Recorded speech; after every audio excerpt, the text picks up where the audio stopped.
Hoş geldin. Bugün sana konfor alanını değil, kontrolünü geri vermeye geldik. Hayatında bir şeylerin eksik olduğunu hissediyorsun. Belki çok çalışıyorsun ama karşılığını alamıyorsun. Belki potansiyelini biliyorsun ama bir türlü o sıçramayı yapamıyorsun. Ya da tam yükselirken görünmeyen bir el seni geri çekiyor. İşte bugün o görünmeyen elle tanışacaksın. Bugün konumuz baba. Dünyadaki duruşumuz, eril enerjimiz, hayata karşı gösterdiğimiz o sarsılmaz irade, para ve kariyerle kurduğumuz o güçlü bağ, baba. Ve babamızla olan o karmaşık bağımız. Ama seni uyarmak istiyorum. Bu bir hatıra yolculuğu değil. Bu, hayatındaki güç akışını yeniden kurma çalışması. Çünkü çoğu insanın fark etmediği bir gerçek var. Babanla kurduğun bağ, hayatta ne kadar yükseleceğinin görünmeyen sınırını çizer. Bugün burada konuşacaklarımız belki de yıllardır arkasında durduğun, kırgınlıklarını örttüğün zırhı kıracak. Dinlerken için sızlayabilir, bazı eski öfkelerin su yüzüne çıktığını hissedebilirsin.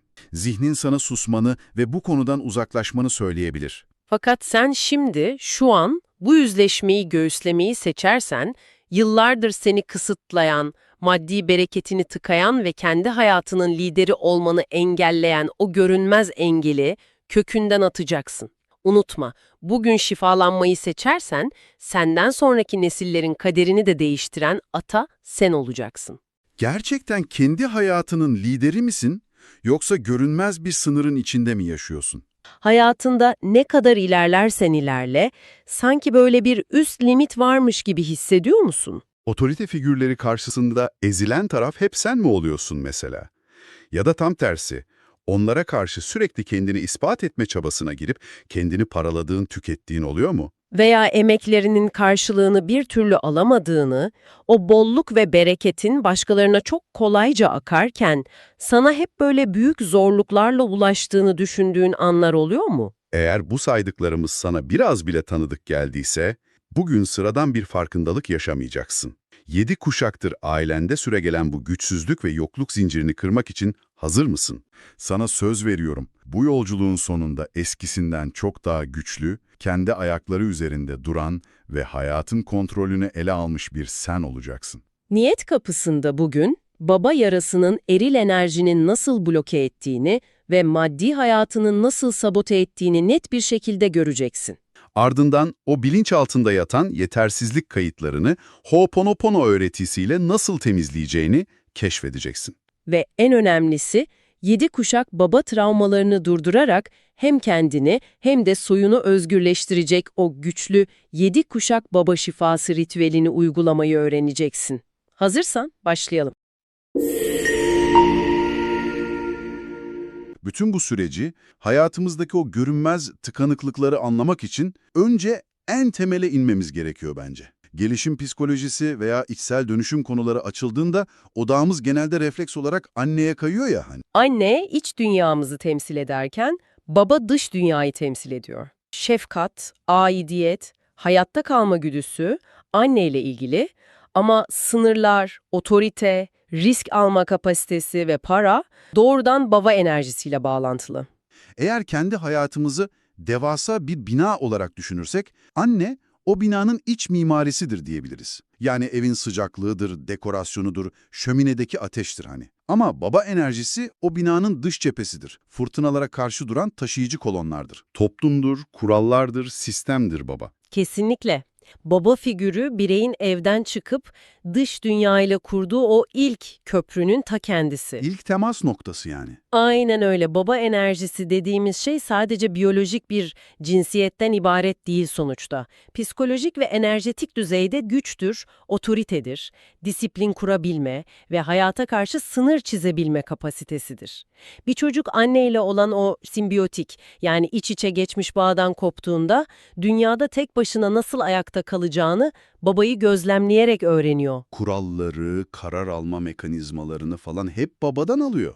Fiziksel gerçeklikte maddi dünyada var olabilme gücü doğrudan bu enerjiyle yazılıyor zihne. Şöyle evrensel bir spiritüel yasa vardır. İç dünyada ne varsa dış dünyada da o deneyimlenir. Parayla olan ilişkin, yöneticilerinle olan iletişimin, hedeflerine ulaşma dirayetin bunların hepsi aslında İçindeki o baba figürüyle kurduğun bilinç dışı diyaloğun dışarıya yansımış bir simülasyonu gibi çalışıyor. Yani mesele sadece babamı affedeyim de rahatlayayım meselesi değil. Tüm bir işletim sistemini değiştirmekten bahsediyoruz. Şöyle düşünelim, bunu dinleyicilerimiz için biraz daha somutlaştırmak istiyorum. Muazzam bir potansiyelin var diyelim. Çok iyi eğitimler aldın. Harika fikirlerin var. Bunu 500 beygirlik muazzam potansiyele sahip bir spor araba gibi düşünelim. Hı hı. Ama o arabanın şanzımanı tekerleklere bağlı değil. Yani el freni çekili gibi düşün. Gaza sonuna kadar basıyorsun. Motor bağırıyor, inanılmaz bir yakıt harcıyorsun, stres alıyorsun, terliyorsun ama araç yerinden 1 milim bile kıpırdamıyor. O kopukluk, o el freni tam olarak bu şanzıman arızası oluyor. Ve biliyor musun, o arıza herkeste aynı şekilde de ortaya çıkmıyor. Bilinçaltının o şanzımanı nasıl bozduğunu anlamak için yaranın 400'üne bakmamız lazım. Bir çocuğun zihninde bu baba yarası dediğimiz mekanizma tam olarak nasıl işlemeye başlıyor? Bu yaralar genellikle bir gecede tek bir dramatik olayla oluşmuyor. Çocukluk döneminde zihnin bir sünger gibi her şeyi mutlak gerçek olarak kaydettiği o yıllardaki tekrarlayan döngülerle oluşuyor. İlki ve en belirgin olanı fiziksel yokluk. Yani babanın hayatta olmaması, evi terk etmesi veya sürekli çalışıp seyahat ettiği için fiziksel olarak orada bulunmaması. Ama yetişkin bir zihin bunu babam bizim geleceğimiz için çok çalışıyor diye mantığa oturtabilir bence. Yetişkin zihni evet, rasyonalize edebilir. Ama 6 yaşındaki bir çocuğun beyni böyle çalışmaz ki. Çocuk egosantriktir, hani her şeyin kendisiyle ilgili olduğunu düşünür. Babasının yokluğunu tek bir şekilde çevirir. Ben yanında kalınmaya, desteklenmeye değer biri değilim. Yalnızım. Yani çocuk mantıksal bir analiz yapamıyor, sadece hissettiği boşluğu kendi değersizliği olarak kodluyor. Peki ya baba evdeyse ama aralarında aşılmaz bir duvar varsa? Yani baba fiziksel olarak orada, koltukta oturuyor ama duygusal olarak yok. Duvar gibi. Bu aslında yani bizim toplumumuzda çok sık gördüğümüz bir tablo. Aynen öyle. Baba aynı evin içindedir ama ulaşılamazdır. Çocuğun beyni burada çok sinsi bir bağlantı kuruyor. Değerli olan şeyler tıpkı babamın sevgisi gibi ulaşılamazdır diyor. Aynen öyle. Çocuk babasından o onayı almak için sürekli bir çaba içine girer, iyi notlar alır, uslu çocuk olur, adeta sevgi dilenir. Bu dinamiğin yetişkinliğe yansıması da çok ağırdır. Çünkü beyin şu formülü yazar: sevgi ulaşılamaz bir şeydir. Ancak kendimi parçalarsam, mükemmel olursam belki biraz kırıntısını hak edebilirim. Yani çocukken sevgi görmediğin için bugün sevgiyi hak etmediğini ya da ona asla ulaşamayacağını zannediyorsun. Aslında olay seninle değil, o ilk kayıtla ilgili. Bilinçaltının o tanıdık acıyı bilinmeyen bir sevgiye tercih etmesi çok ironik gerçekten. Kesinlikle öyle. Üçüncü duruma geçersek, bu sanırım çok daha görünür bir yara: baskıcı otorite. Aşırı kontrolcü, sert, hata kabul etmeyen, her şeye anında parlayan bir baba figürü. Burada devreye doğrudan sinir sistemi girer. Çocuk evde sürekli tetikte yaşar. Acaba şimdi neye kızacak korkusuyla büyür. Sürekli bir diken üstünde olma hali. Aynen öyle. Bu durumda çocuk güç kavramını doğrudan korku ve tehlikeyle eşleştirir. Güçlü olmak demek, zalim olmak demektir onun zihninde. Düşün, 30 yıl sonra ofiste masasında oturuyor, patronu ona yöneticilik teklif ettiğinde, yani ona bir güç verdiğinde kişi panik atak geçirir gibi hissediyor. Çünkü güç demek onun o çocukluk kodlarında zalimlik demek. Lider olmaktan, öne çıkmaktan ölümüne korkuyor yani. Kesinlikle. O çocuğun sinir sistemi güç gördüğü anda direkt savaş kaç moduna giriyor. Yani güç eşittir tehlike. Aynen. Bir de bunun tam tersi olan dördüncü yüz var. Zayıf, pasif, sınır çizemeyen baba figürü. Orada da çocuk herhalde kimseye sırtımı yaslayamam, ipler hep bende olmalı yoksa batarız diye düşünüyor olmalı. Tam olarak öyle. Tüm yükü omuzlarına alır o çocuk, büyüdüğünde aşırı kontrolcü olur, işi asla başkasına delege edemez, kimseden yardım isteyemez. Tüm bu anlattıklarımız, yani parayı elde tutamamak, kronik kararsızlık, sürekli erteleme, patron veya sistemle sürekli çatışma, bunların hiçbiri senin kişiliğin değil aslında. Hepsi o arızalı şanzımanın, o bozuk inanç sisteminin dışa vurumu. Aynen öyle. Diyelim ki bu işletim sistemi arka planda çalışmaya başladı. Bugün 30, 40 veya 50 yaşındayız. Artık o korkan çocuk değiliz, hani kendi kararlarını alan yetişkinleriz. Bu eski yazılım bugünkü hayatımızı pratik düzeyde nasıl sabote ediyor? Çocukluk bitti, büyüdük, modern plazalarda, o şık ofislerde iş güç sahibi olduk falan. Salı sabah ofise gittiğimde veya banka hesabıma baktığımda bu baba yarasının devrede olduğunu nasıl anlıyorum? Çünkü genelde hep dışarıyı suçlarız ya. Ekonomi kötü deriz, sektör daraldı deriz. Bu sadece ya ben babama kırgınım düzeyinde kalan böyle nostaljik bir hüzün değil ki. Bu tam donanımlı çalışan bir sabotaj makinesidir aslında. En belirgin belirtisi de banka hesabındaki o anlamsız krizler. Kişi mesela harika fikirler üretiyor olabilir, çok yeteneklidir, hatta iyi paralar da kazanabilir ama o parayı asla elinde tutamaz. Para geldiği gibi tuhaf krizlerle, beklenmedik borçlarla yok olur. Çünkü bilinçaltında güç tehlikeli olarak kodlandıysa, o gücün fiziksel dünyadaki karşılığı olan parayı sisteminde tutmak istemez. Para gelir ve hemen ardından bozulan bir araba olur, batan bir yatırım, anlamsız bir borçla her şey sıfırlanır. Maddi blokajdır bu doğrudan. Yani parayı kaybetmek bir şanssızlık değil, kendini güvende hissetmek için yoksulluk sınırına geri dönüyor. Aynen öyle. Sinir sistemi alarm veriyor resmen. İkincisi de otoriteyle çatışma. Patronlarla, devletle veya sistemle bitmek bilmeyen bir mücadele. Sürekli bir kavga hali mi? Evet, kişi çalıştığı her yerde mobbinge uğradığını, hakkının yendiğini hisseder. Sistem değişse bile senaryo değişmez. Çünkü zihni her otorite figürüne babasının maskesini giydirir. Bu durum beni üçüncü maddeye getiriyor sanırım. Liderlikten kaçınma. Bunu çevremde çok insanda gözlemliyorum. Potansiyeli inanılmaz yüksek, işin mutfağında harikalar yaratıyor. İş sahneye çıkıp bu projeyi ben yaptım demeye gelince bir anda geri adım atıyor. Çünkü görünür olmak onun için güvenli değil. O baskıcı baba modelinde görünür olursan eleştirilirsin kaydı vardır. O gücü almaktansa arka planda görünmez kalarak kendini koruduğunu zanneder. Dördüncü sabotaj ise eril enerji düşüklüğüdür. Cinsiyetle ilgili bir şeyden bahsetmiyoruz değil mi? Eylem ve hareket kabiliyetiyle ilgili bir durum bu. Kesinlikle fiziksel cinsiyetten bağımsız. Eril enerji eylemdir, kararlılıktır. Eğer bu enerji bloke olmuşsa kişi kronik bir kararsızlık yaşar. Sürekli erteler. Diyetlere başlar, üçüncü gün bırakır falan. Aynen öyle. Disiplin kuramaz, biz bunu tembellik diye etiketleriz ama aslında bu sinir sisteminin bir donma tepkisidir. Temel bir soruyu sormak zorundayım. Tabii, dinliyorum. Diyelim ki dinleyicilerimizden biri diyor ki, benim babamla aram mükemmeldi. Sevgi dolu harika bir adamdı. Ama bende de parayı tutamama hali var. Çok yerinde bir soru. İşte tam bu noktada bireysel hikayemizin sınırlarından çıkıyoruz ve o atasal aktarım ve 7 kuşak etkisi dediğimiz alana giriyoruz. Yani epigenetik ile kadim spiritüel öğretilerin el sıkıştığı yer burası. Benim büyük dedemin diyelim ki 1920'lerde yaşadığı bir iflasın şu an benim kredi kartı borcumla nasıl bir ilgisi olabilir? Bu kulağa biraz mistik bir inanç gibi gelmiyor mu? Biyolojik olarak nasıl çalışıyor bu? Şüpheyle yaklaşman çok doğal. Genelde hepimiz öyle düşünüyoruz. Sadece fiziksel genler aktarılıyor sanıyoruz ama epigenetik araştırmaları gösteriyor ki çevresel bir travma genlerin okunma biçimini değiştiriyor. Yani genin yapısı değil ama nasıl çalıştığı değişiyor. Aynen. Eğer 3 kuşak önceki atan büyük bir iflas yaşadıysa ve o korku sinir sistemine para kaybetmek ölümdür diye kodlandıysa bu yoğun stres hücresel hafızaya işleniyor. Yani o dede bu korkuyu çözmeden vefat ettiğinde bu sinir sistemi reaksiyonu bir sonraki nesle bir tür hayatta kalma uyarısı olarak aktarılıyor. Kesinlikle.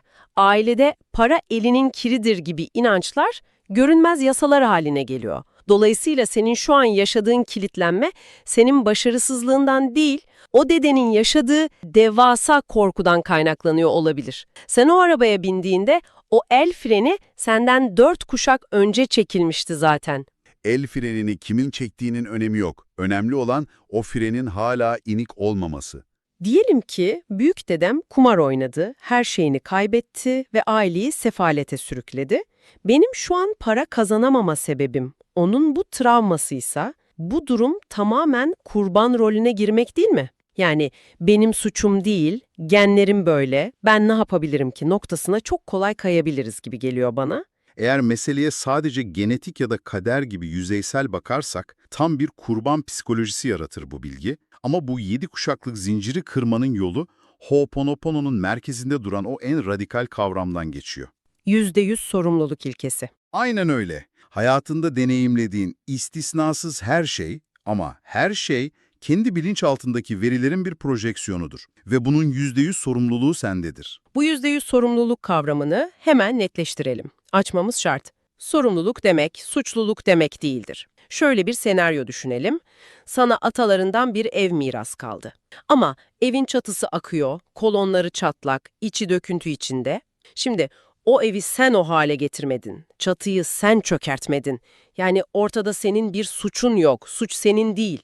Ama o evin tapusu artık sende. Ev senin. Eğer bunu dedem yaptı, benim suçum değil diyerek o evin içinde yağmurda ıslanmaya devam edersen mağdur olursun. Ama o evi temizlemek, o çatıyı onarmak ve orayı bir saraya çevirmek senin, yani tapu sahibinin sorumluluğundadır. Evi temizleyip onarma gücü ve sorumluluğu sadece sana ait. Suçlamak odağı hep dışarıya verir ve seni güçsüzleştirir. Sorumluluk almak ise ipleri, kontrolü kendi eline almaktır. Sen o çatıyı onarmaya karar verdiğinde, zihinsel ve duygusal blokajları serbest bırakıp, Ho'oponopono'daki o meşhur sıfır noktasına doğru yürümeye başlarsın.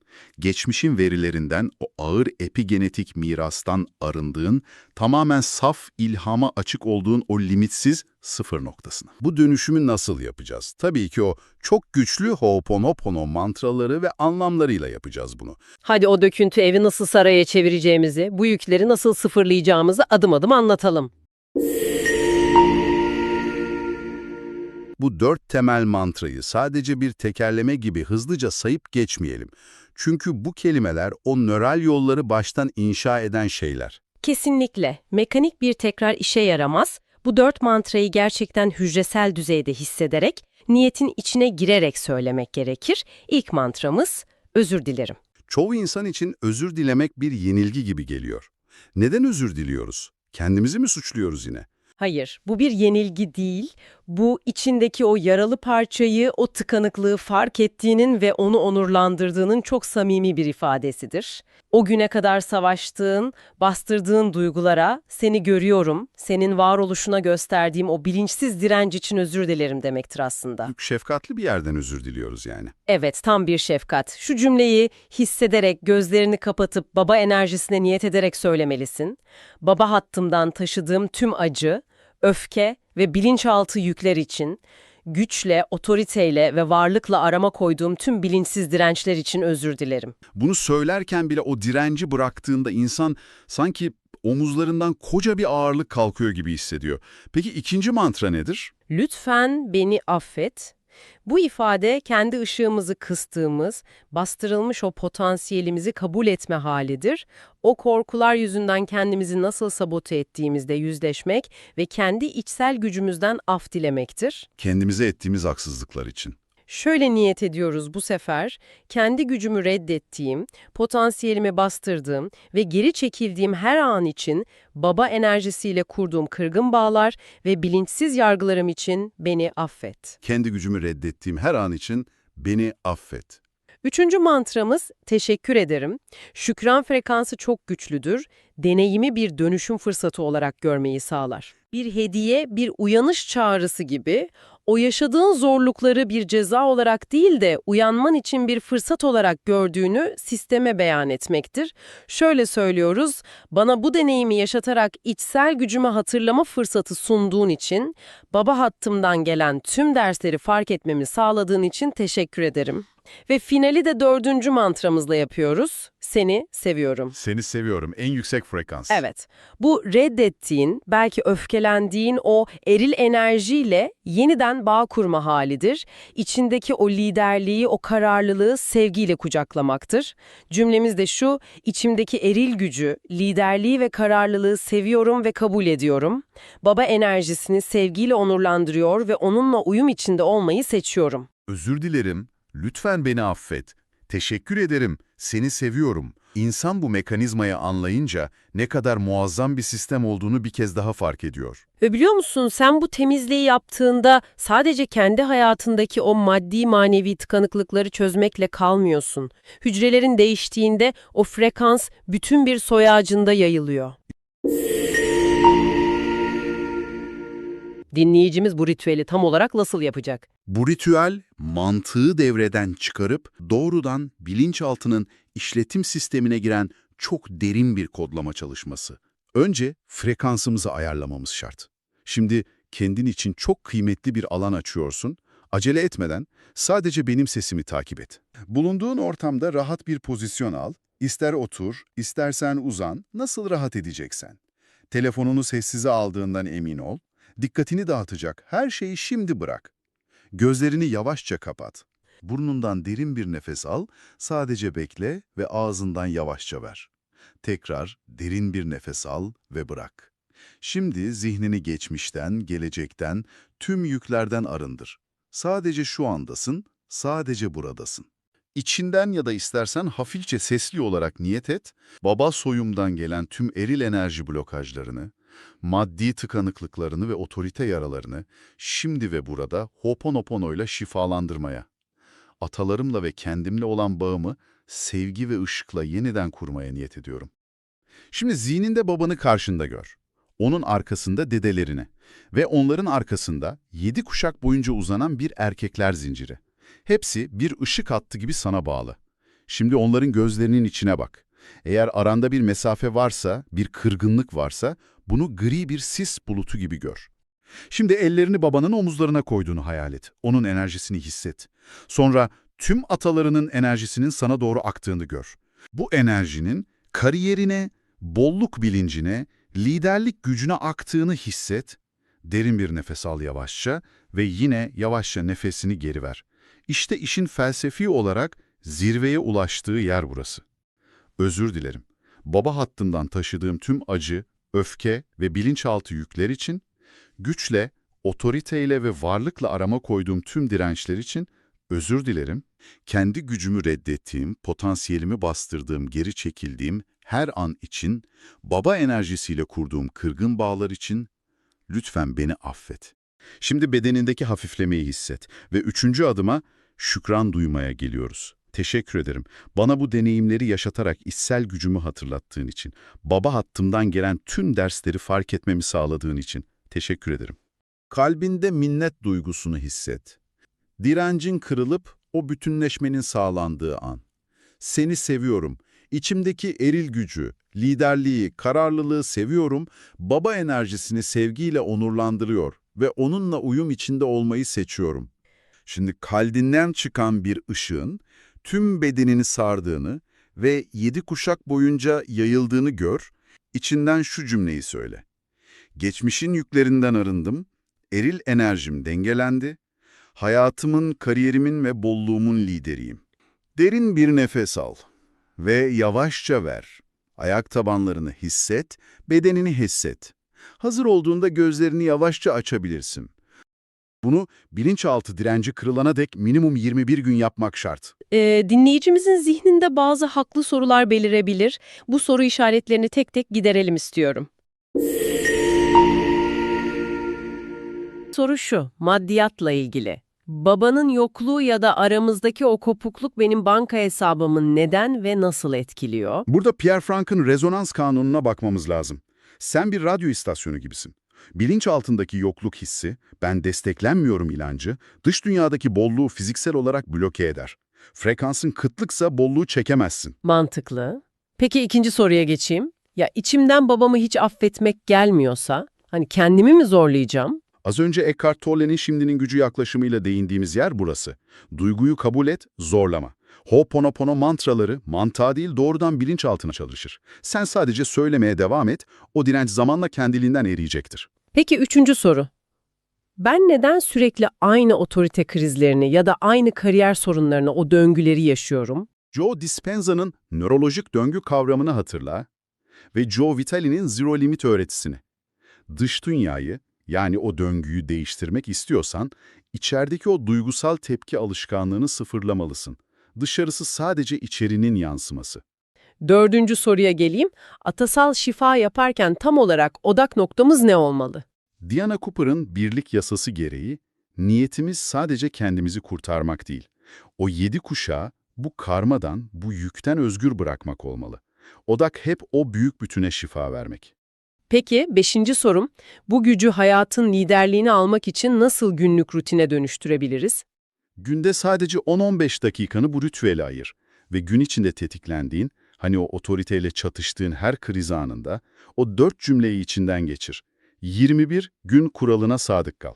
Ve son 6. soru, belki de en vurucu soru. Bunlar sadece içsel, tatlı hisler mi yoksa hayatımda somut sonuçlar yaratacak mı? Kesinlikle yaratacak. İçerideki frekans değiştiğinde sınır koyma gücün artacak, net karar alacaksın, parayla sağlıklı bir ilişki kuracaksın, gerçek anlamda hayatının lideri olmak gibi tamamen ölçülebilir somut sonuçlar doğacak. Müthiş bir vaat bu. Aslında sorun hiçbir zaman babanın kendisi değildi, sorun onun sende bıraktığı izlerdi. Evet. Ve bugün bu izleri dönüştürmeyi seçtiğinde sadece geçmişini iyileştirmiyorsun, senden sonra gelecek nesillerin kaderinden o yokluk ve güçsüzlük zincirini de söküp atıyorsun. Niyet Kapısı yayınlarında Ho'oponopono'nun dönüştürücü gücüyle hayatın en derin noktalarına dokunmaya, yaralarımızı birlikte şifalandırmaya devam ediyoruz. İş hayatında yaşadığın tıkanıklıklardan narsist eşle yaşamanın getirdiği ağır yüklere, kıtlık bilincine dönüştürmekten, kaygılı ve agresif çocukları şifalandırmaya kadar seni sınırlayan her alanı birlikte arındırıyoruz. Tüm bu derinleşme sürecini kaçırmamak ve bu arınma yolculuğunda bizle yürümek için kanala abone olmayı ve bizi takip etmeyi unutma güzel insan. Yorumlarını tek tek okuyor, isteklerini dikkate alıyoruz. Yorumlarda dinleyici tarafından çok istenen bir konuyla devam ediyoruz. Ho'oponopono ile psikolojik temaların şifalandırılması. Bu konuyu 3 bölümden oluşan bir video serisi şeklinde işleyeceğiz. Gelecek bölüm, serinin ilk bölümünü, yani Ho'oponopono ile korku ve fobilerin şifalandırılması ritüelini öğreneceğiz. Sonraki bölümlerde kaygı, takıntı ve panik atakların şifalandırılması meditasyonuyla yalnızlık, değersizlik ve özgüven eksikliklerinin şifalandırılması ritüeli şeklinde devam edeceğiz. Sen de şifalanmak istediğin konuları yorumlara yazarak sürece aktif olarak dahil olabilirsin. Biz Niyet Kapısı'nda her hafta Salı günü saat 16'da yepyeni içeriklerle tam burada seninle buluşmaya devam edeceğiz. Kendi mucizene giden yolda sevgiyle kal güzel insan.